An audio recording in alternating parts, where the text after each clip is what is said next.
Presently my soul grew stronger, hesitating then no longer. Sir, said I, or Madame, truly your forgiveness I implore, but the fact is I was napping, and so gently you came rapping, and so faintly you came tapping in my chamber door that I scarce was sure I heard you. Here I opened wide the door, darkness there, and nothing more. And deep into the darkness peering, long I stood there, wondering, fearing, doubting, dreaming dreams no mortal ever dared to dream before. But the silence was unbroken, and the darkness gave no token, and the only word there spoken was the whispered word, "No!" And an eager moment back the word, "No!" Merely this and nothing more. Back into the chamber turning, all my soul within me burning. Soon again, I heard a tapping, somewhat louder than before. Surely, said I, surely there is something at my window lattice. Let me see then what their app is, and this mystery explore. Let my heart be still moments and this mystery explore. This the wind, and nothing more. Open here flung the shutter, one of many a flirt and flutter, in the step a stately raven of the saintly days of yore. Not the least obedience made he, not a minute stopped or stayed he, but with mine a lord or lady, perched above my chamber door, perched upon a post of palace just above my chamber door, perched and sat, and nothing more. Then this ebony bird, beguiling all my sad fancy into smiling, by the grave and stern decorum of the countenance who wore, though thy crest be stone and shaven, thou art sure no craven, tell me what thy name is on this nice Plutonian shore, ghastly grim and ancient raven wandering from the night's shore. Quoth the raven, nevermore.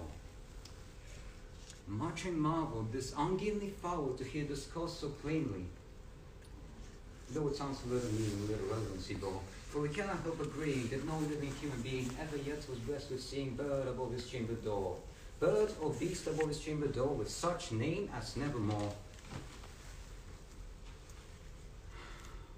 But the raven, sitting only on the placid bust, spoke only that one word, as if his soul and that one word hid it all for. Nothing further than he uttered, not a feather than he fluttered, so I scarcely more than muttered, our other friends have flown before.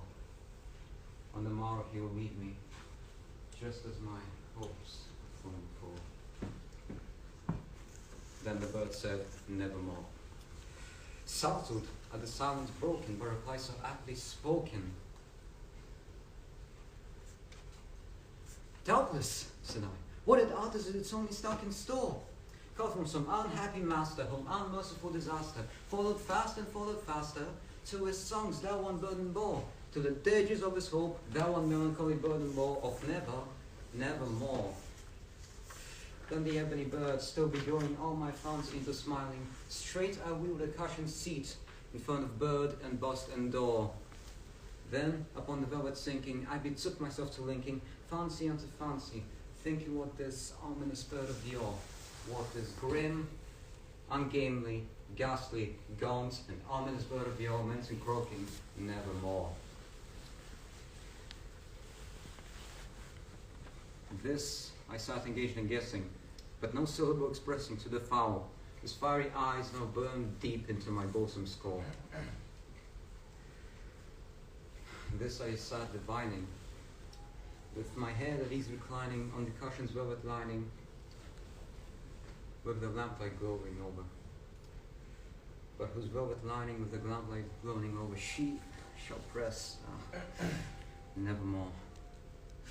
Then methought the air grew denser, perfumed from an unseen censer,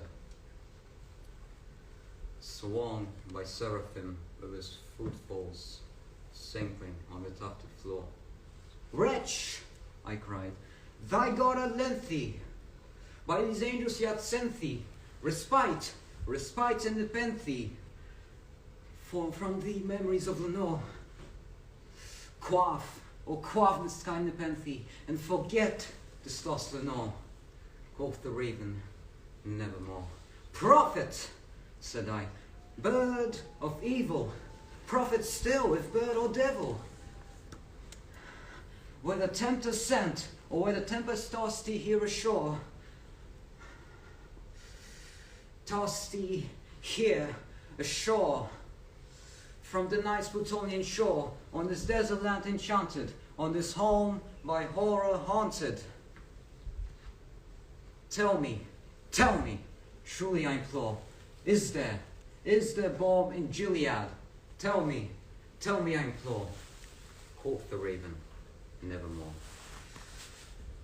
Prophet, I said again, thing of evil, prophet still, if bird or devil, tell this soul of sorrow laden, if within the distant maiden it shall clasp a sainted maiden, whom the angels name Lenore. Clasp a rare and radiant maiden, whom the angels name Lenore. Nameless here forevermore. Quoth the raven, nevermore. Be the water sign of parting, bird or fiend, I shrieked, upstarting. Get thee form from off my door. Leave no black plume as a token of the lie thy soul has spoken. Leave no black plume as a token. Take thy beak from off my heart, and take thy form from off my door. Quoth the raven, nevermore. And the raven, never flitting, still is sitting, and his eyes have all the seeming of a demon that is dreaming. The lamplights over him streaming throws his shadow on the floor, and my soul, from all that shadow that lies floating on the floor, shall be lifted nevermore. That's all it is.